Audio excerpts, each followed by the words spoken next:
A 1952 Vincent Black Lightning just sold for $929,000. Crocker Roadsters are pushing $1 million. But there's one motorcycle so rare, so mysterious, experts can't even put a number on it. One exists, that's it. Hand-built in 1916 by a guy in Chicago who vanished from history. Twin-cam engine 80 years before Harley figured it out. 85 miles per hour when most bikes topped out at 50. Then, he hit it behind a brick wall and never came back. 50 years later, a plumber tore down that wall. What he found shouldn't be possible. The engineering is decades ahead of its time. The builder left almost no trace. And the reason it was hidden? This is where it gets weird. Section 7 will make you question if it's even real. Hit subscribe. Let's solve a century-old mystery. Number 1. The $1 million motorcycle nobody talks about.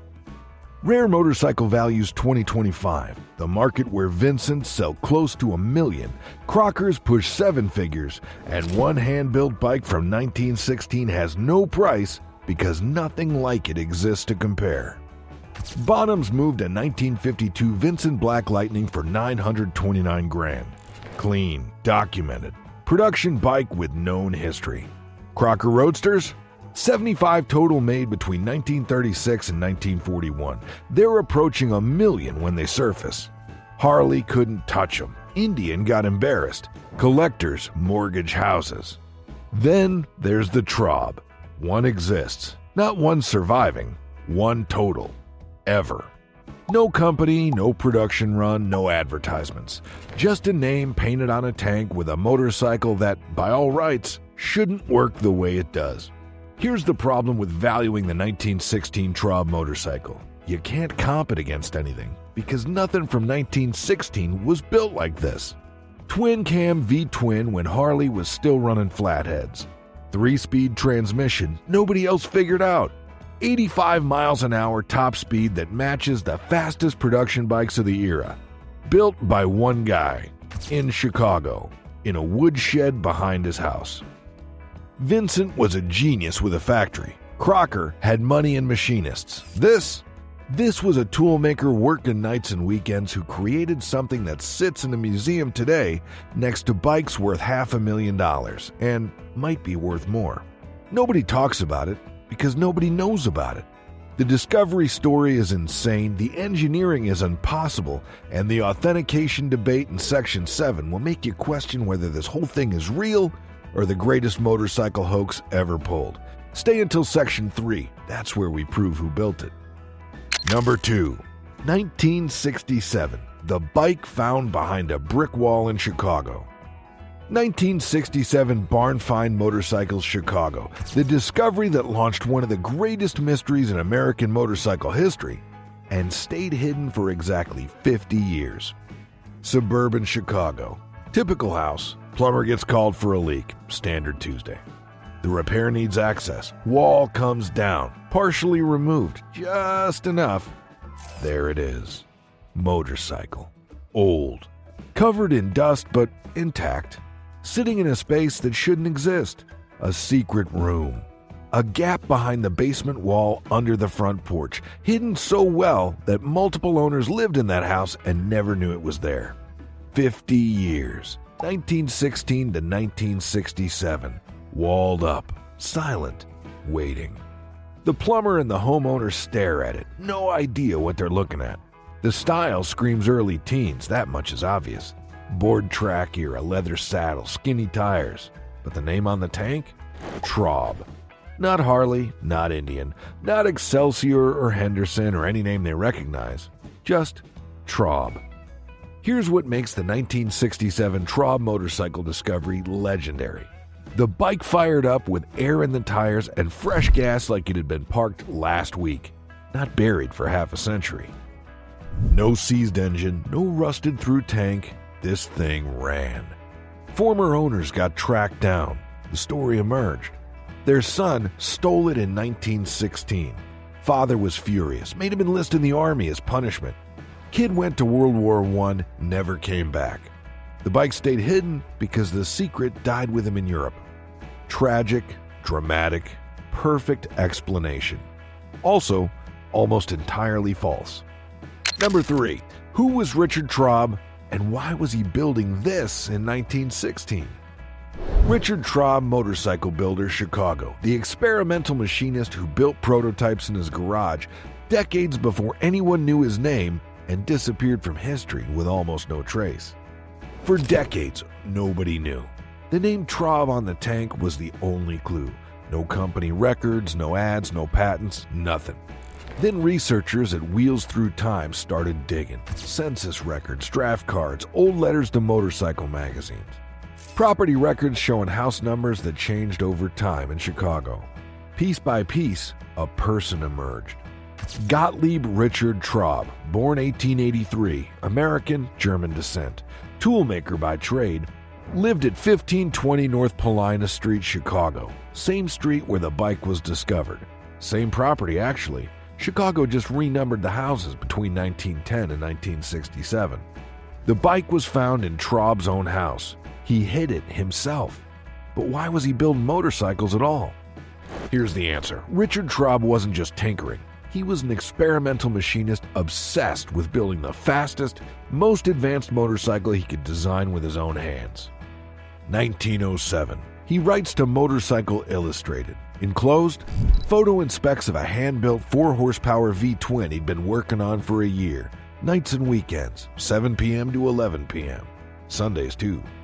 This motorcycle has no wonderful qualities, but will run as good as any 4-horsepower motorcycle I know of. Modest, technical, functional. Later correspondence. Questions about magneto-ignition for a twin with bigger displacement. Asking how to prevent the rear cylinder from getting too much oil. Classic American V-twin problem. The editors recommend a baffle plate. The Traub motorcycle at the museum has that exact baffle plate right there in the cylinder. Number 4. Engineering decades ahead of its time. 1916 motorcycle technology comparison. The engineering gap between what factories were producing and what one machinist built in a Chicago garage that shouldn't have been possible. Most motorcycles in 1916 were simple. Single-cylinder thumpers, basic V-twins, atmospheric intake valves, belt drives, maybe 2 speeds if you were fancy. The Traub wasn't that. 76 cubic inches, over 1200 cc, massive for the era. Side valve V-twin configuration with twin cams, a setup Harley-Davidson wouldn't introduce until 1999 with the twin cam 88. Indian didn't build a side valve twin cam until the 1950s. 80 years. Traub beat them by 80 years. 3-speed transmission hand-built. Unique shift gate with 2 neutral positions marked with zeros. Could have been the first 3-speed gearbox on an American motorcycle. Nobody's found an earlier one. 2 clutch levers, foot-operated and hand lever mounted next to the tank. Why? Nobody knows. Traub didn't leave notes. Here's what separates the Traub from other 1916 motorcycles. The rear brake system uses a single cam to operate both expanding shoes inside the drum and contracting the shoes outside simultaneously. A design never replicated on any American motorcycle before or since. Keystone frame, low-mounted engine, compression release so you can actually turn over an engine this big without dislocating your knee. Chain-driven front-mount magneto, gapless cast-iron piston rings, handmade, perfect fitment. When Dale Walksler tore the engine down decades later to fix a knock, he found worn connecting rod bushings. That was it. Everything else was magnificent. Hardly any gaskets, precision machining throughout. One guy built this, in a shed, with a drill press and whatever he scrounged from the tool factory. Number 5. 80 miles an hour in 1916? The performance claims that shock historians. 1916 motorcycle top speed records, the performance numbers that separate production bikes from prototypes, and raise questions about what one builder actually achieved in a backyard shop. 80 miles per hour. Maybe 85 depending on who's telling the story and what gearing Traub used that day. Sounds modest now. In 1916, that was superstar territory. The Cyclone V-twin, the absolute king of speed in the late teens. Factory-built race bike, the thing everyone wanted. Topped out around 85 miles an hour. Cost a fortune, rare as hell, built specifically to win races. Excelsior V-Twin a few years later, 80 miles an hour, another factory effort. Engineers, budgets, testing. Harley-Davidson and Indian in 1916, most of their road bikes were doing 50 to 60 miles an hour if you pushed them and didn't care about living. Maybe 65 on a good day downhill with a tailwind. Here's why the 1916 Traub motorcycle performance claims shock historians. A hand-built prototype from a self-employed machinist matched or exceeded the fastest factory race bikes money could buy, using technology nobody else had figured out yet. The math works. 76 cubic inches, twin cams, 3 speeds, geared tall. The engine makes power, the chassis handles it. The brakes, that wild dual-acting system, can actually stop the thing from speed.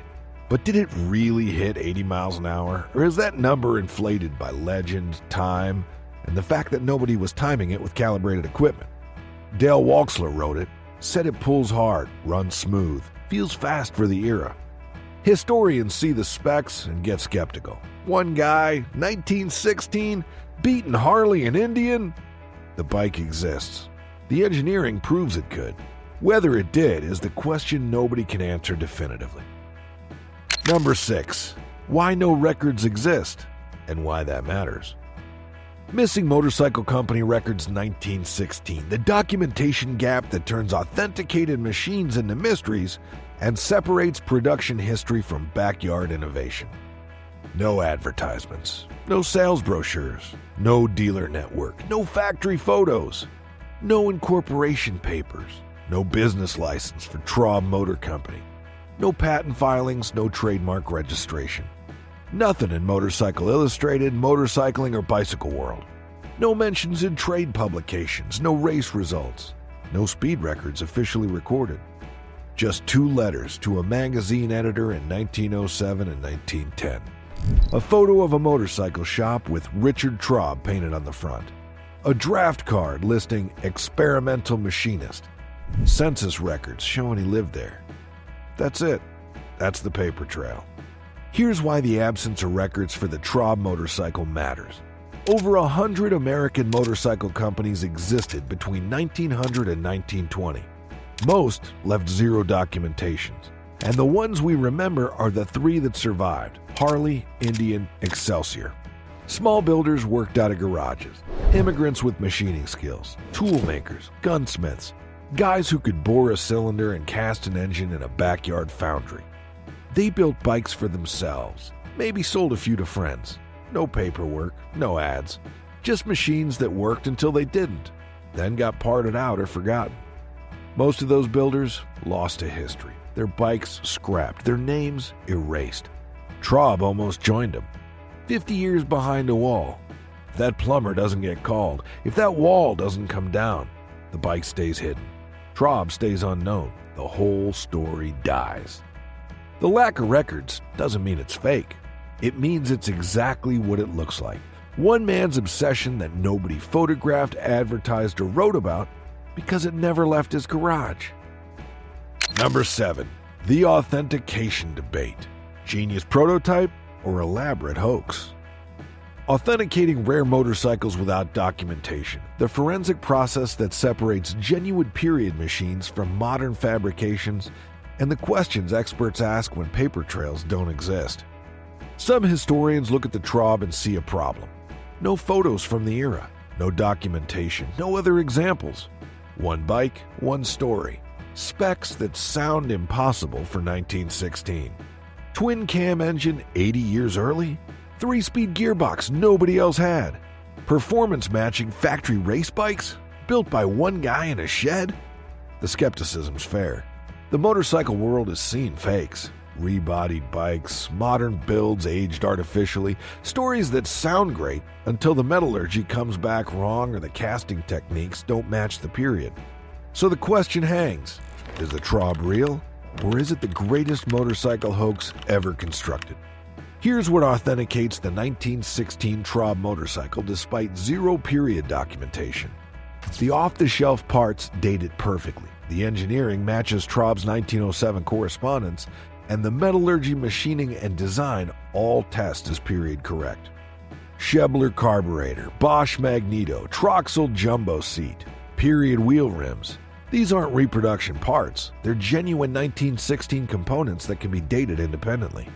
The bike was built when those parts were current, not decades later. The baffle plate Traub asked about in his letter? Right there in the cylinder. Hand machine pistons with gapless cast iron rings. A technique used in the teens, abandoned later for easier manufacturing. Dale Walksler tore the engine down. Everything inside machined to standards consistent with early 1900s tooling. No modern fasteners, no anachronistic materials, no smoking gun that screams fake. The property records confirm Traub lived where the bike was found. His shop was photographed. His letters prove he built motorcycles. Genius prototype? Yep. Hoax? The evidence says no. Number 8. From Bud Ekins, Steve McQueen's stuntman, to Wheels Through Time. Rare motorcycle ownership history. The chain of collectors and riders who preserved the Traub from discovery to museum, and why provenance matters when no other examples exist. 1967. Plumber finds it. Homeowner doesn't want it. The bike gets traded to a local Chicago motorcycle dealer, Torello Taki. The deal? One brand new Suzuki, maybe a Yamaha. Stories vary. Either way, roughly $700 retail for a motorcycle nobody can identify. Taki owns it for about 15 years, rides it occasionally, does basic maintenance, keeps it running. No major restoration, just preservation. Early 1970s, Hollywood comes to Chicago filming the Blues Brothers. Bud Ekins is there, Steve McQueen's stunt double, the guy who actually jumped the fence in The Great Escape. Ekins was a serious motorcycle collector. Saw the Traub, had to have it. Bought it, took it back to California. Ekins eventually sold it to Richard Morris, another California collector who understood what he had. Something genuinely unique, not just rare. Mid-1990s. Dale Walksler buys it. Dale founded Wheels Through Time Museum, dedicated to preserving American motorcycle history with an emphasis on originality over restoration. Here's why the Traub's ownership chain matters. Each owner preserved rather than restored it, keeping the original patina, parts, and evidence intact for future authentication and historical analysis. Dale didn't just store it, he rode it, maintained it. When a knock developed, he tore the engine down, diagnosed worn connecting rod bushings, fabricated the only parts needed, cylinder base gaskets, and put it back together. Everything else, original, untouched. The scars tell the story. Matt Walksler runs the museum now. The Traub sits in Maggie Valley, North Carolina. Still runs, still turns heads, still raises questions. Number 9. What the Traub proves about American motorcycle history. American motorcycle innovation history, the forgotten builders, backyard engineers, and experimental machinists who pushed technology forward outside factory walls and left almost no trace. Harley-Davidson survived. Indian survived, then got revived. Excelsior made it to 1931. Those are the names everyone knows. The other 100-plus American motorcycle companies? Gone. Crocker, Henderson, Yale, Reading Standard, Merkel, Thor, Pope, Minneapolis, Flanders, Shaw, Jefferson. Some lasted years, some lasted months. All disappeared. And beneath those companies were the individuals, the obsessives. Guys like Richard Traub who never formed companies, never filed patents, never advertised. Just built. Toolmaker, gunsmiths, machinists. Immigrants with skills from the old country and access to a drill press. They'd cast engines in backyard foundries, machine cylinders after their factory shifts, hand-built transmissions on kitchen tables. Most of those bikes got scrapped, parted out when they broke, melted down for the war effort, forgotten. Here's what the Traub proves about early American motorcycle history. The gap between what factories produced and what individual builders achieved was massive. And we've lost most of that innovation because nobody documented the work. One guy matched Cyclone's performance. One guy invented a brake system nobody's replicated. One guy built a twin-cam V-twin 80 years before Harley. How many others did the same and left nothing behind?